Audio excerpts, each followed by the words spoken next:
Hi guys, it's Carissa and Vera, and I am here to do a newborn must-haves video for you. So I'll be talking about some of the things that I found to be most helpful in her first 6 weeks, because she is 6 weeks old today.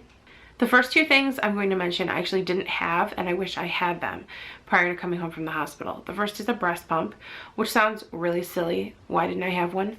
But the truth is, a lot of people tell you not to get one. You don't know if you'll be able to breastfeed or if you'll even need a breast pump. You know, even though insurance covers breast pumps, at least it did for us, it covered a double breast pump for us. Some hospitals let you rent them out, ours did not. So there's a lot of different circumstances why someone may or may not choose to have one. I had a manual one, which was like a little $20 handheld one, and I hated it.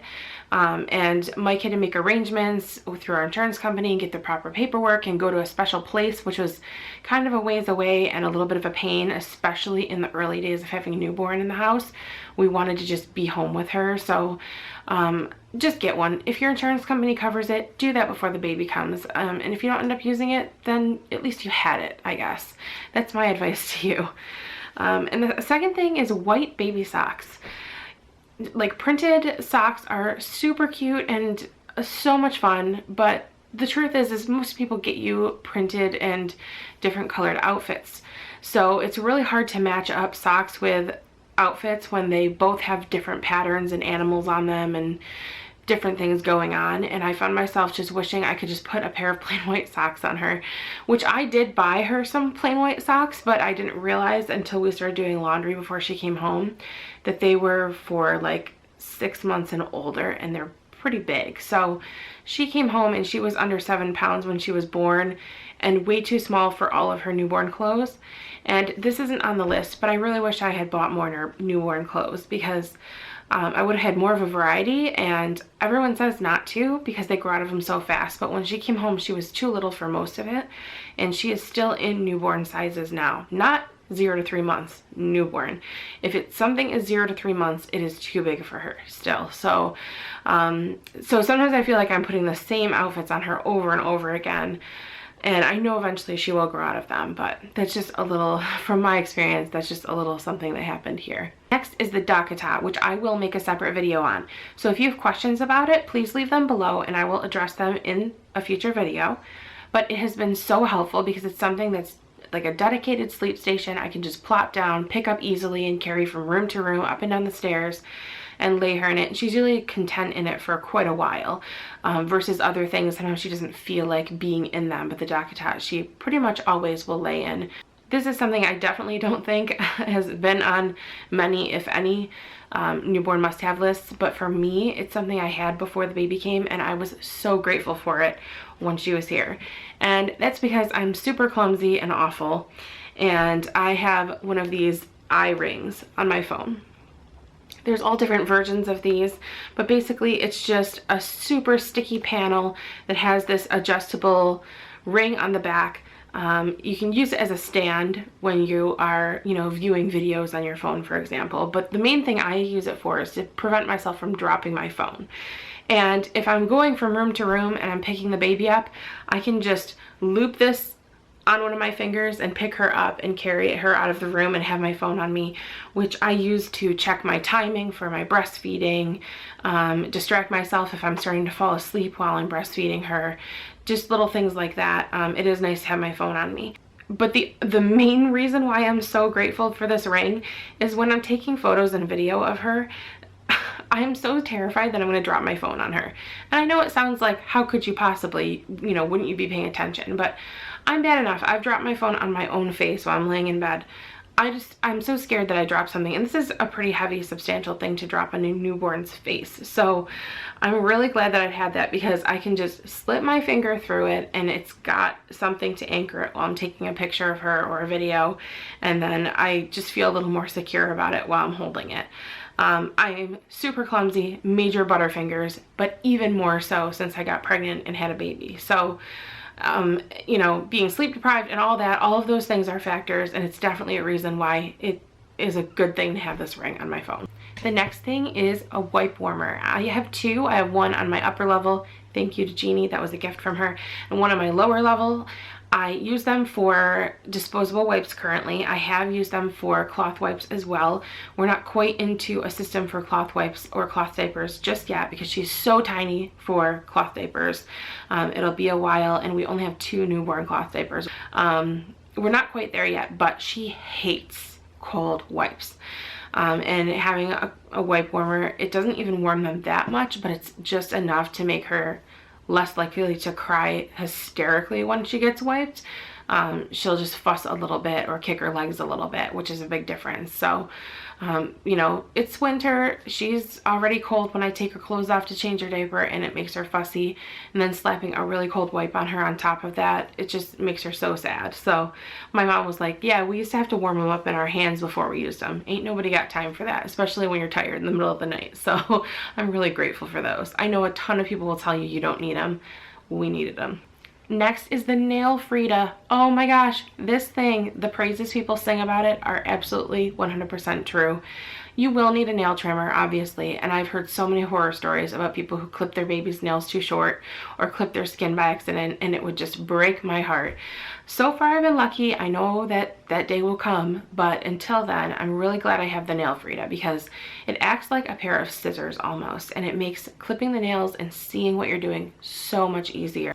Vera's nails grow so fast. They grow into little points. They're just little sharp daggers. Her first couple days home, she scratched across one of my breasts and drew blood with her nail just while she was eating, and she was kind of moving her hands around. So I really have to stay on top of her nails, and that nail trimmer makes it so much easier a task. I have a different one upstairs that's more like a traditional nail trimmer, and it's a nightmare to use. I have used it when, you know, say we're nursing in here and she's got a really scratchy nail. If I can do it, I'll reach for it. But I seriously wish I had like 5 of those so I could put them in every room of the house because that Nail Frida is amazing. Mike mentioned that he really appreciated having, which I already had on the list, and I thought, oh, I'm so glad it justifies the purchase because I haven't really run into an issue with them yet, but he had it save him a couple of times. And they are the bamboo liners for your changing pad because you can get extra changing pad covers. I do have an extra cover, but you don't want to have to be taking that off, especially, again, all of these things you have to consider how you're going to feel in the middle of the night, sleep deprived, you know, just trying to change a diaper real quick. But if your baby happens to pee, or if you have a little bit of a poop explosion, and if there's no layer between the baby and the changing pad cover, that's going to have to come off and get washed. And it just seems like so much more of a pain and so unnecessary to wash it over and over again constantly if you can prevent it. So I ordered these liners on Amazon. I'll have them linked below for you. You can go to the link and purchase them. I think they come in a set of 3, and I have 2 sets of 3 because we use them upstairs and downstairs. And it's so great because if it starts to get a little bit dirty, even though it hasn't been soiled necessarily, I can just toss that in the wet bag with the other stuff and pull another one out, and it's fresh and no problem. The other thing is a variety of binkies now, or pacifiers, soothers, whatever you call them. Now, every baby I have known in the last like 3 or 4 years has wanted these. Forgive me, but I'm not sure who makes these. But you see them everywhere. The hospital gave us one. These are very, very popular. And Vera never cared for them. In fact, the only kind she ever wanted, which is so strange, I don't know how she could tell the difference, because as far as I could tell, they were the exact same thing, but shaped a little differently, because they had bear ears on them. She only ever would accept those, and we only had 2 of them, so they'd get dirty really quickly, or we'd lose them in the shuffle. I don't know that they're actually made with anything. I don't have one here to show you, but they seemed completely identical, but she only liked them. So maybe they weighed a little more, or they just sat a little differently in her mouth, but she even then didn't really love them. And I know not everyone cares for pacifiers. Not everyone thinks you should use them, especially when you're breastfeeding. We haven't run into a problem yet. In fact, she's only recently started accepting pacifiers. She's very particular. I've found that I think we had 3 or 4 different brands and styles in our home, and the only kind that she really will accept are these Nook pacifiers, and they have a little bit of a more traditional pacifier shape to them, but there's something about these that she really loves these, and she'll take them almost every time. And I was kind of shying away from giving them to her because I didn't really want her to pick up on a bad habit if she didn't like them anyway. I didn't want to force them on her. But sometimes when she was really fussy, I was finding that the only thing she wanted to do was be attached to the breast, just so she could soothe herself there. And once my doctor suggested, you know, like, you sit around with her attached to the breast for as long as you do, not because she's eating, because she's using you as a pacifier, I realized I had to kind of intervene a little bit and make some changes.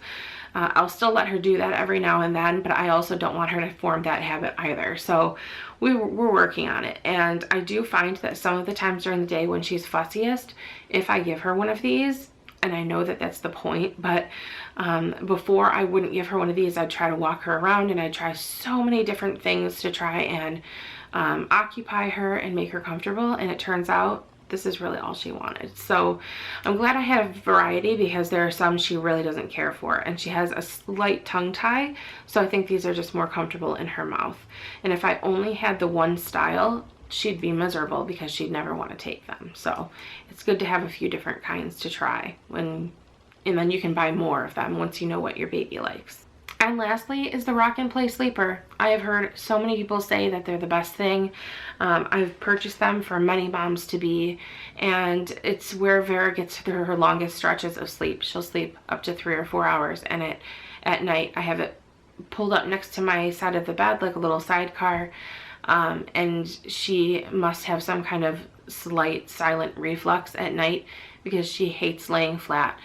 She'll only sleep flat in her Docket in the bed between us for about an hour or two at the very beginning of the night, and that's longer than she'll sleep in her bassinet for. She hates her bassinet. So there must be something about the Docket that she just really likes more, and it might just be being near us and being in our bed that makes it so comfortable for her. But I also think just the materials of it and the fact that it sits so close to her on her sides, it's more comforting than being in just a flat bassinet with nothing around her to comfort her, which of course is the safest way for her to sleep, in a bassinet, but she just hates it, so I'm not going to do it to her anymore. I also don't get more than about 15 minutes stretches of sleep at a time because she's constantly grunting and fussing. But in the Rock and Play Sleeper, she sleeps quietly, and she seems very comfortable. And if I didn't have that, I wouldn't get very much sleep. I know it's controversial. I know not everybody would put their baby in it overnight. I was really hesitant to do it at first, and I didn't get much sleep the first night that I did, but it has been a lifesaver. I don't have the kind that automatically rocks itself. That is a mistake I made. I thought that that wasn't necessary, and that it was going to be more money. Turns out you can get it for less money for the same price as the ones that just vibrate, which is what I have. But she doesn't really care if it's rocking or not. She just wants to be slightly elevated, and I think that that makes a huge difference. Thank you guys so much for watching. Let me know in a comment below what you thought was maybe like the #1 thing that you couldn't live without in the first few weeks of your baby's life. And that's it. Thanks for watching, guys. Bye.